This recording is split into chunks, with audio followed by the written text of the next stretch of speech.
এতে ক্লিক করার জন্য আপনাদেরকে জানাই অসংখ্য ধন্যবাদ। আপনারা দেখছেন আপনাদের প্রিয় ইউটিউব চ্যানেল ওয়াও 007। তো ফ্রেন্ডস, সবাই কেমন আছেন? নিশ্চয়ই খুব ভালো আছেন এবং সকলেই চিন্তিত আছেন। ইতিমধ্যে কিন্তু সেন্ট্রাল গভর্নমেন্ট এমপ্লয়ি স্যালারি যে কোনো সময় হতে পারে কিন্তু বড় ঘোষণা, যে কোনো সময় বেতন বৃদ্ধির খবর পেতে পারেন কেন্দ্রীয় সরকারি কর্মচারীরা। কি বলা হয়েছে? 1 জুলাই কিন্তু নিউজটি প্রকাশিত হয়েছে।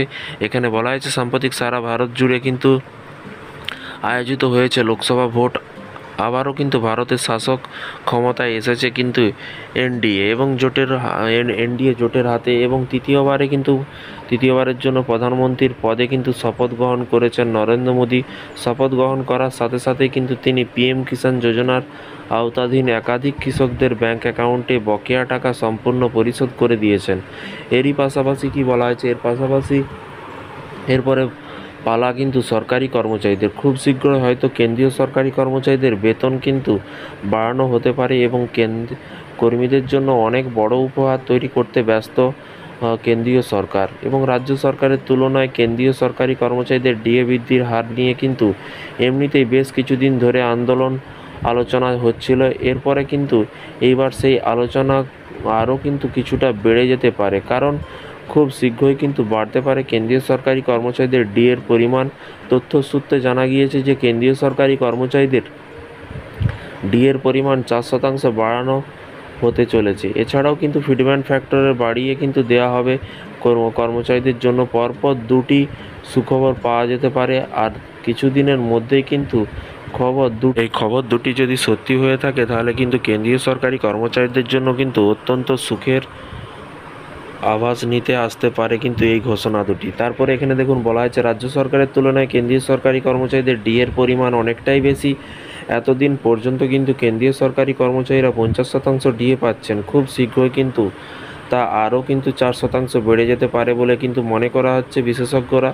এবং এখানে বলা হয়েছে ডিএর পরিমাণ সত্যি বর্ধিত হলে কিন্তু তা দাঁড়াবে কিন্তু 54%। যদিও কিন্তু এই বিষয়ে কেন্দ্রীয় সরকারের পক্ষ থেকে কিন্তু এখনও সঠিক কোনো তথ্য জানানো হয়নি, তবু বিশেষজ্ঞরা অনুমান যে তাদের গণনার কোনো ভুল নেই। খুব শীঘ্রই বাড়ানো হতে পারে কেন্দ্রীয় সরকারি কর্মচারীদের ডিএর পরিমাণ।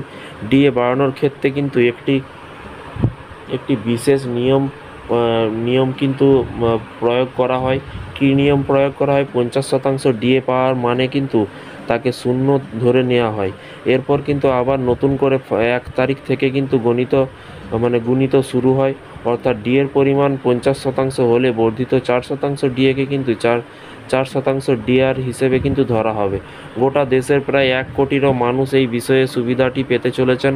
এবং ছোট্ট একটি হিসেবের মধ্যে দিয়ে কিন্তু বিষয়টি বুঝে নেওয়া যাক।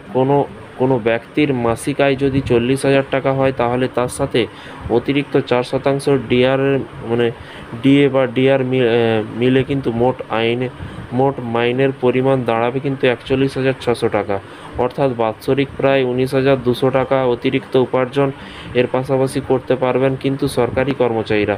এর পাশাপাশি দেখুন বলা হয়েছে কি, এছাড়াও রয়েছে কিন্তু ফিটমেন্ট ফ্যাক্টর। বহুদিন ধরে কিন্তু এই বিষয়ে দাবি করেছিলেন কর্মীরা। এতদিন পর্যন্ত ফিটমেন্ট ফ্যাক্টরের জন্য দেয়া হতো 2.60 টাকা, এবং এখন থেকে তা বাড়িয়ে 3 গুণ করা হয়েছে। যদিও তাই হয় তাহলে কিন্তু বেসিক পেও কিন্তু ব্যাপক পরিবর্তন কিন্তু আসতে চলেছে। যদিও সব কিছু অনুমান নির্ভর। আসলে 2014 সালে শেষ পে কমিশন গঠন করা হয়েছিল। মোটামুটি 10 বছর পর কিন্তু পে কমিশন গঠন করা হয়। সেই হিসেব অনুযায়ী কিন্তু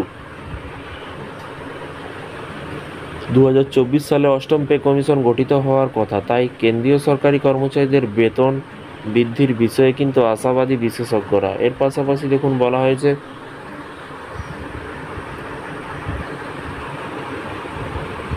তো ফ্রেন্ডস, এই ছিল আজকে একটি ছোট্ট আপডেট। এই ধরনের আপডেট পেতে চ্যানেলটিকে সাবস্ক্রাইব করে পাশে থাকা বেল আইকনটিতে প্রেস করে রাখবেন পরবর্তী নতুন আপডেট পাওয়ার জন্য। কেন্দ্র হোক বা রাজ্য হোক, প্রতিদিনের আপডেট কিন্তু দেওয়া হয়। তাই চ্যানেলটিকে ফলো করতে ভুলবেন না, চ্যানেলটিকে সাবস্ক্রাইব করে পাশে থাকা বেল আইকনটিতে প্রেস করে রাখতে ভুলবেন না। Thank you.